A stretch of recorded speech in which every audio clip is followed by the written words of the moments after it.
Clip मैं दिखाना चाहती हूँ और फयाज भाई ज़रा इस क्लिप को देखिएगा. It's very dangerous message. Listen to this. Pakistan की न डिजिटल स्पेस महफूज, न फिजिकल स्पेस महफूज, न सोशल स्पेस महफूज, और हैं हम एक न्यूक्लियर रियासत. अब इस न्यूक्लियर रियासत वो अपने बॉर्डर्स को भी प्रोटेक्ट नहीं कर सकती है. वो सिल्क का कपड़ा भी वहां पे आ सकता है, हीरोइन भी आ सकती है.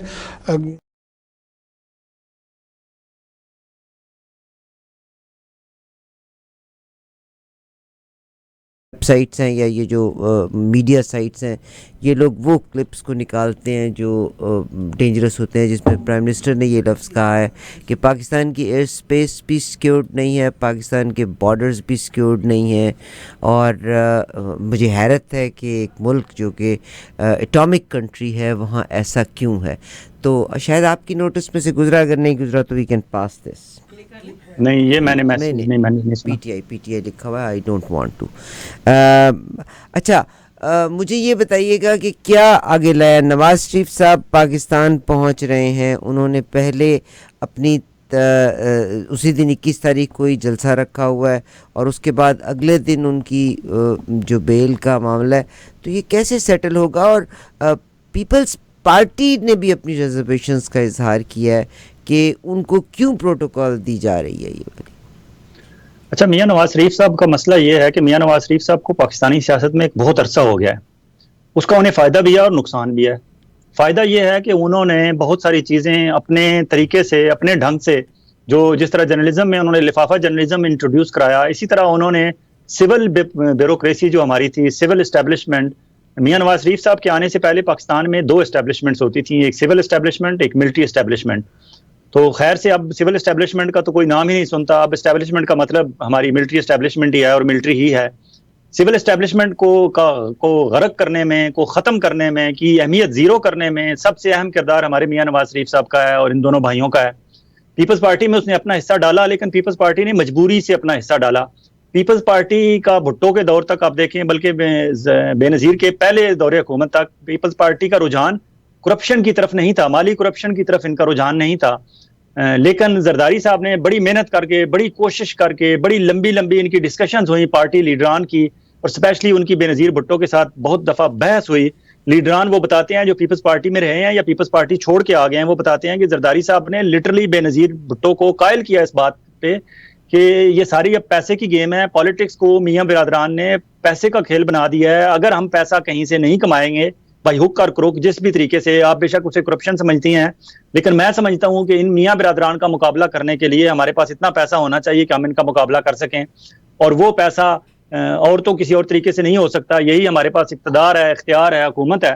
तो इसको मैक्सिमम आप जितना यूज़ करना मैं करना चाहूँ, आप मुझे मेरी तरफ कम अज़ कम आंखें बंद रखें, बाकी काम मैं कर लूँगा. तो बेनज़ीर भुट्टो, अल्लाह उन्हें जन्नत नसीब करे, चली गई हैं इस दुनिया में, उन पर इल्ज़ाम नहीं लगाना चाहिए. लेकिन जो दोस्त पुराने पीटीआई पीपल्स पार्टी के हैं, वो ये कहते हैं कि बेनज़ीर भुट्टो ने आसिफ जरदारी की इस बात पे हाँ तो ना की, लेकिन उन्होंने कम अज़ कम आंखें ज़रूर बंद कर ली या उनको साइड पे देख लिया. उस तरफ देखना उन्होंने छोड़ दिया कि जरदारी साहब जो कर रहे थे, और उसका नतीजा ये हुआ कि बाद जहाँ आपको पीपल्स पार्टी सिंध के हवाले से अब आप देख लें कि पीपल्स पार्टी सिंध में इक़्तिदार में है, और पीपल्स पार्टी सिंध के अलावा वहाँ आम लोग जो है वो ये बात मानते हैं कि हाँ करप्शन इंतहा पे है सिंध में. तो ये बेसिकली तो सिविल एस्टेब्लिशमेंट को तबाह करने में मियां नवाज शरीफ साहब का हाथ है. लेकिन इस दौरान उन्होंने ये किया कि जो पुलिस में उन्होंने सिपाही भर्ती किया या इंस्पेक्टर भर्ती किया, आज वो एसएसपी और आईजी और आईजी से रिटायरमेंट भी कुछ ले चुके हैं, और कुछ तो रिटायर होकर इनकी इतनी खिदमत उन्होंने की है कि उन्हें राना मकबूल जैसे लोगों को इन्होंने सेनेटर तक बनवा दिया है. इसी तरह FIA में आप देखें बशीर मेहमद साहब जो हैं, उन्होंने सारी जिंदगी इनकी खिदमत की, मियां बिरादरान की, और तस्वीरें नेट पे मौजूद हैं जिन पे वो सामने मियां नवाज शरीफ के सामने हाथ बांध के खड़े हैं वो सिंध से, लेकिन वो खिदमतगार मुस्लिम लीग नून के और नवाज शरीफ साहब के हैं. अब रिटायरमेंट के बाद उनके 2 साल जो ही कंप्लीट हुए हैं तो उन्होंने मुस्लिम लीग सिंध ज्वाइन कर लिया है, बल्कि उन्हें मुस्लिम लीग सिंध का चीफ बना दिया गया है, और उन्हें टारगेट ये दिया गया है कि आप सिंध में पीपल्स पार्टी का मुतबादल काम करें. तो उन्होंने अपने, ज़ाहिर है वो FIA के DG रहे हैं, तो उन पुलिस में भी रहे हैं, तो उनके अपने ज़राए हैं, उन्होंने कोशिश करके तो वहाँ एक इकट्ठ कर लिया है जिसमें GDA, grand democratic alliance, MQM और JUI फजल रहमान ग्रुप और मुस्लिम लीग नून, ये सारे वहाँ मिल के पीपल्स पार्टी का मुकाबला करना चाहते हैं. तो मियां नवाज शरीफ साहब को फायदा ये है कि ब्यूरोक्रेसी में भी उनके बंदे हैं, पुलिस में उनके बंदे हैं, इसके अलावा मीडिया में उनके बंदे हैं। तो मियां नवाज शरीफ साहब को ये सहूलत हासिल है और ये मलका हासिल उन्होंने कर लिया है, लेकिन वो पिछले 4 साल से पाकिस्तान से बाहर थे। उन्हें अंदाजा नहीं है कि 2018 के इलेक्शन के बाद अब 2023 के इलेक्शन में जो इलेक्शन कमीशन ने ताज़ा तरीन वोटर्स की लिस्ट जारी की है, उसमें नया वोटर जो ऐड हुआ है वो 2 करोड़ 10 लाख है। अब 2 करोड़ 10 लाख नया जो वोटर आया है उसकी एज है 18 साल से 25 साल के दरमियान। वो बिल्कुल यंग है, वो पिछले 4-5 साल के दौरान ही वोट देने के काबिल हुआ है। और इस 5 साल के दौरान जो कुछ इमरान खान के साथ किया गया है या जो कुछ इमरान खान ने इस मुल्क को सीधा करने की कोशिश की है, उसमें इमरान खान अपना एक मौक़िफ़ कौम को ये बावर कराने में कामयाब हुआ है कि I was right and they were wrong. और उसमें हमारी मिलिट्री एस्टेब्लिशमेंट, एक्स हमारे आर्मी चीफ जो थे कमर जावेद बाजवा या DGISI उस वक्त के, जो कुछ भी वो करते रहे, स्याह करते रहे, सफ़ेद करते रहे, अच्छा करते रहे, बुरा करते रहे। इमरान खान अपना बयानिया कौम से मनवाने में कामयाब हो गया कि मेरे साथ मिलिट्री एस्टेब्लिशमेंट ने भी ज्यादती की, मेरे साथ मुस्लिम लीग नून ने भी ज्यादती की, मेरे साथ PDM ने भी ज्यादती की, मेरे साथ मौलाना फजलुर रहमान जो PDM के सरबराह थे उन्होंने भी ज्यादती की, मेरे साथ मीडिया ने भी ज्यादती की, मेरे साथ अदलिया ने भी ज्यादती की। इमरान खान ये पाकिस्तान के बच्चे बच्चे को बावर कराने में कामयाब हो गए हैं। अब इस कामयाबी का जो अरसा है वो पिछले 4-5 साल का ही है। इसी 5 साल के दौरान 2 करोड़ 10 लाख नया वोटर आया है। और आपको याद होगा 2018 के इलेक्शन में जीतने वाली पार्टी पाकिस्तान तहरीके इंसाफ थी और उनके कुल वोट 1 करोड़ 65 लाख थे और मियां नवाज शरीफ साहब के 1 करोड़ 26 लाख थे और पीपल्स पार्टी के 65 लाख थे। अब अगर 1 करोड़ 70 लाख वोट लेने वाली या 1 करोड़ 65 लाख लेने वाली पार्टी 2018 में बरसर इक़्तिदार आ सकती है और उसको उसकी मेजॉरिटी उसमें से बंदे टूटे होंगे, फरूख हबीब जैसे लोग, सदाकत अब्बासी जैसे लोग, उस्मान डार जैसे लोग, लेकिन उस्मान डार की वालदा नहीं टूटी। फरूख हबीब की मिसेज को तो इतना ही गम काफी होगा कि भाइयों को इन्होंने बता दिया था कि मैं इमरान खान को छोड़ चुका हूं, फरूख हबीब ने, और अपने भाई उसके कह रहे थे कि वो तहरीके इस्तेकाम पार्टी ज्वाइन करने लगे हैं, लेकिन अपनी मिसेज को उन्होंने नहीं बताया। वो 1 दिन पहले तक चीफ जस्टिस ऑफ पाकिस्तान को और एमनेस्टी इंटरनेशनल को लेटर लिख रही थी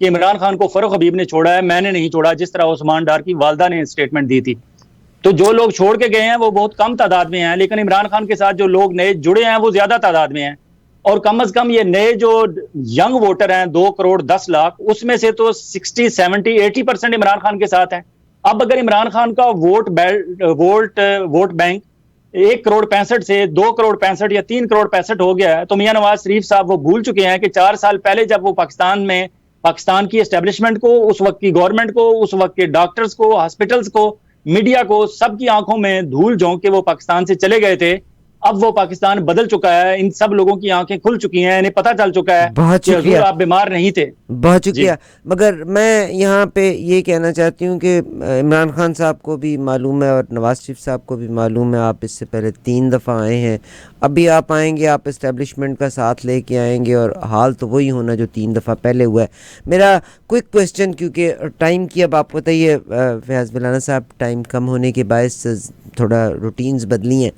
लास्ट क्वेश्चन है कि इन्होंने शोर मचाना शुरू कर दिया, इमरान खान NRO मांग रहे हैं, हालांकि he is not ready to leave Pakistan. मेरी आज भी उनके प्रेस सेक्रेटरी से मेरी बात हुई, रऊफ साहब से, उन्होंने कहा he is not ready to leave, he is solid as stone.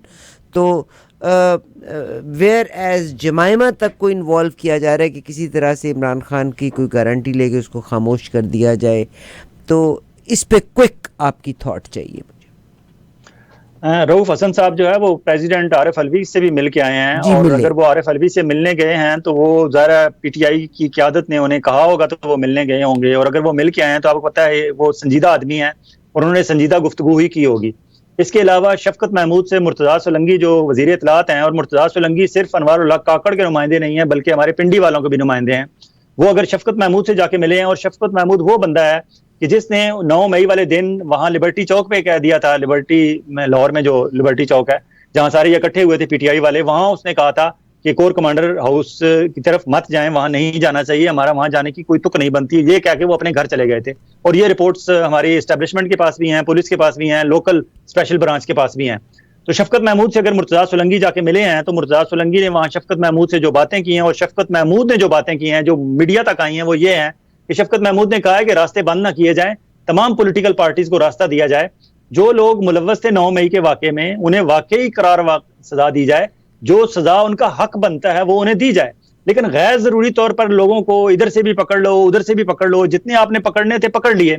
अब तो इमरान खान की नौबत वो आ गई है कि जिस तरह वो हुकूमत से गए थे तो उन्होंने जाते हुए कहा था कि कोई रह तो नहीं गया, अब तो शायद इमरान खान को जल्द ये कहना पड़ेगा कि कोई रह तो नहीं गया जिसने मेरे खिलाफ प्रेस कॉन्फ्रेंस नहीं करनी थी या स्टेटमेंट नहीं देनी थी। अब तो हालात वहां तक पहुंच चुके हैं, लेकिन इमरान खान ये बात बावर करा चुके हैं कि मुझे ये पूरा यकीन है कि ये मुझे सजा देंगे और मुझे बिहाइंड द बार रखेंगे। वो इस बात पे भी एग्री हैं कि मुझे जेल में रखें, लेकिन मेरी पार्टी को इलेक्शन लड़ने दें और हमारे लोगों को आजादाना रास्ता दें। इसी तनाजर में आपने देखा मौलाना फजल रहमान ने जब देखा कि मेरा रास्ता तंग हो रहा है, तो आज मौलाना फजल रहमान साहब ने भी ये स्टेटमेंट दी। उन्होंने कहा कि तमाम सियासी पार्टियों के लिए सियासी गुंजाइश निकाली जानी चाहिए, क्योंकि मौलाना फजल रहमान साहब आसिफ जरदारी साहब से जब आज इस्लामाबाद में मिले तो उन्होंने जरदारी साहब का रवैया देखा और अखबारात को जो तस्वीर भी जारी की पीपल्स पार्टी वालों ने बड़े प्लानिंग से की, उसमें जरदारी साहब टांग पे टांग रख के बैठे हुए हैं और सामने उनके मौलाना गफूर हैदरी और मौलाना फजल रहमान दोनों हाथ बांध के बैठे हुए हैं। और जरदारी साहब ने उनसे पूछा होगा कि मौलाना साहब आज आप मुझसे सीट एडजस्टमेंट के लिए और सीट एडजस्टमेंट के लिए कुछ सीटें मांगने आ गए हैं, लेकिन 4 दिन पहले आपने कराची में बड़े वहां नारे लगाए हैं एमक्यूएम के साथ मिलके और जीडीए के साथ मिलके कि आप पीपल्स पार्टी का सिंध में सफाया करेंगे। तो हजूर, या आप सिंध में मेरा सफाया कर लें या आप पंजाब में और केपीके में और बलूचिस्तान में मेरे साथ सीट एडजस्टमेंट कर लें। इसलिए मौलाना फजल रहमान साहब अब कह रहे हैं कि तमाम के लिए सियासी गुंजाइश निकालनी चाहिए, क्योंकि वो ये भी चाहते हैं कि पीटीआई भी मैदान में रहे। अगर इस तरह एक एक करके तमाम पॉलिटिकल पार्टीज को मैदान से भगाया जाता रहा तो बिल आखिर फिर मौलाना साहब का भी कभी वक्त आ जाएगा। बहुत शुक्रिया, मगर चलें जी, देर आए दुरुस्त आए, उन्होंने सोच तो लिया ना कि पीटीआई को भी रहना चाहिए। फयाज भाई बहुत शुक्रिया आपका। आखिरी खबर बड़ी हौसला अफजा थी कि देर आयत दुरुस्त आयत। फजलुर रहमान साहब ने अल्टीमेटली रियलाइज़ किया कि भी माइनस ना आप करें सर। टाइम एक और काम इमरान खान ने एक और काम अच्छा किया है कि लतीफ़ खोसा, जितना काम लतीफ़ खोसा ने करना था कर लिया। अब शायद नारे मारने की बात नहीं, अब संजीदा काम हो गया। साइफर केस, उसमें उन्होंने सलमान अकरम राजा को शायद अपना वकील मुकर्रर कर दिया है और सलमान अकरम राजा जो है वो आर्टिकल 248 पर जोर देंगे, क्योंकि 248 के तहत इमरान खान को साबिक उस वक्त के प्राइम मिनिस्टर ऑफ पाकिस्तान होने की वजह से ये इस्तिस्ना हासिल है कि वो जो बात जरूरी समझें वो अपनी कौम को बता सकते हैं। और ये 248 का जो इस्तिस्ना होता है ये मांगना पड़ता है, वैसे नहीं मिलता। तो अब शायद सलमान अकरम राजा, क्योंकि इंतहाई संजीदा, बहुत पढ़ने वाले और बहुत संजीदगी से केस लड़ने वाले वकील हैं, सलमान अकरम राजा अब ये 248 का जो आर्टिकल 248 का इस्तिस्ना है ये मांगेंगे और होपफुली इमरान खान को ये मिल जाएगा। लेकिन इसके बावजूद कहीं ना कहीं इमरान खान को बिहाइंड द बार रखने का प्लान जो है वो मौजूद है। और इमरान खान को आपने देखें कि 21 अक्टूबर को नवाज शरीफ आ रहे हैं, इमरान खान की डेट्स 21 से आगे लेके जा रहे हैं। बुशरा बीबी की डेट्स भी 21 से आगे चली गई हैं, किसी की 23 है, किसी की 27 है। तो ये अब इमरान खान, पता चलेगा कि नवाज शरीफ की पाकिस्तान में लैंडिंग कैसी होती है। उसके साथ साथ अब पैरेलल, क्योंकि हमारे अब मुक्तदर हल्के जो हैं और हमारी मिलिट्री एस्टेब्लिशमेंट है, उन्होंने भी पैरेलल थिंकिंग पे काम शुरू कर दिया है। बैक वक्त मोहम्मद अली दुरानी, बैक वक्त असद कैसर, बैक वक्त मुर्तज़ा सोलंकी और शफकत महमूद की मीटिंग, बैक वक्त रऊफ हसन और आरिफ अलवी की मीटिंग, और बैक वक्त मौलाना फजल रहमान का ये कहना कि सियासी पार्टियों के लिए सियासी गुंजाइश निकाली जाए। ये बैक वक्त चीजें आगे बढ़ रही हैं, तो यकीनन इसमें से कोई सबके लिए कोई बेहतरी की खबर और बेहतरी का कोई रास्ता निकलेगा इंशाअल्लाह। बहुत शुक्रिया जनाब फयाज विराना साहब से आपकी बात हुई। सर टाइम की तंगी, अभी इजाज़त दीजिएगा। पाकिस्तान जिंदाबाद।